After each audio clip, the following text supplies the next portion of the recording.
The festering deceased of the town's graveyard stand tall and attack the town.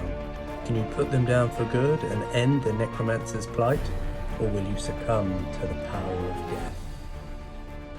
Welcome to another episode in regards to the 4 Against Darkness card decks. This is the next one that's going to be released shortly. It's actually going to be released for Halloween specifically. Now, if you don't know about card decks, these are adventure cards that you can put together and essentially make your entire campaign or adventure based upon these individual cards. They have everything from tiles, dice rolls, traps, special events, combat and treasure. And the next one is this specific one, which is called the Graveyard of the Undead, Undead and Buried. So I'm very much aware that as I go through my own campaigns, I really like the idea of having a bit of a graveyard or somewhere that the dead are buried. After all, a lot of our heroes do die. And so I put this together as a bit of a special adventure in regards to going through the graveyards and combing your way through a bit of a haunted set of monsters and traps. So specifically, I'll put a card up on screen now that you can see. However, I'll also put a map next to it as well. All of the tiles that you have here are specifically sort of an outdoors style tile, specifically having sort of rooms and corridors, just like the original game, but they're in a graveyard. They have lots of graves around them. Of course, you don't have to draw the graves, that's just for flavour, although obviously I have here in the 2 examples. As you go through, you'll have the interesting special trap, combat and treasure that's all themed for this specific thing as well. Now, there are some specific special rules for this deck. The first one is that it's extremely dark. Now, this is actually really important. So as a hero, every single hero must have a torch of their own.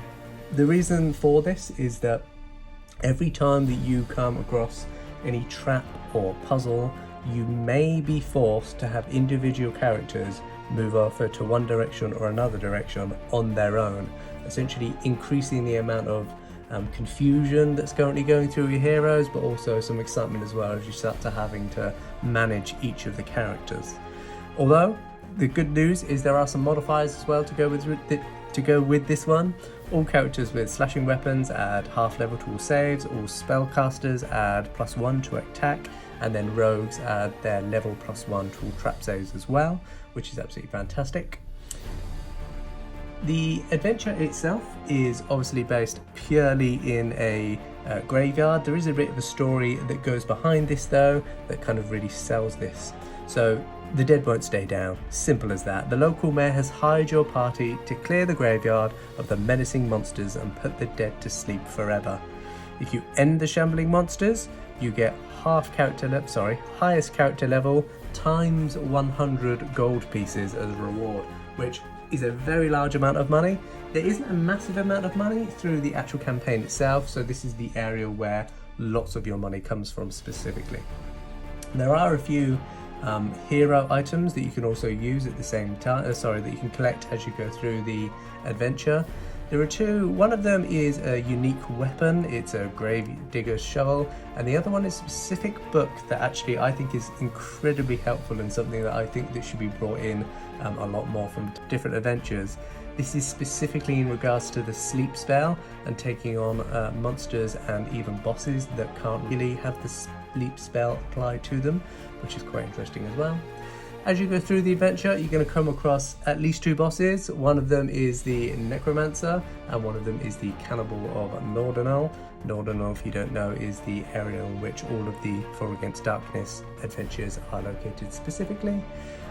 There is some, let's say, secret and hidden things that you can do throughout the adventure as well. I'm not going to ruin any of those for you, but let's just say they are all very thematic. There's lots of little bits and pieces, but if you think to yourself a haunted graveyard with a fog running in at night time, it is the perfect adventure for you to play on Halloween, which is absolutely fantastic news considering this actually comes out on Halloween night itself. You can pick it up on the 31st of October and you can play it on the Spooktober, however you please.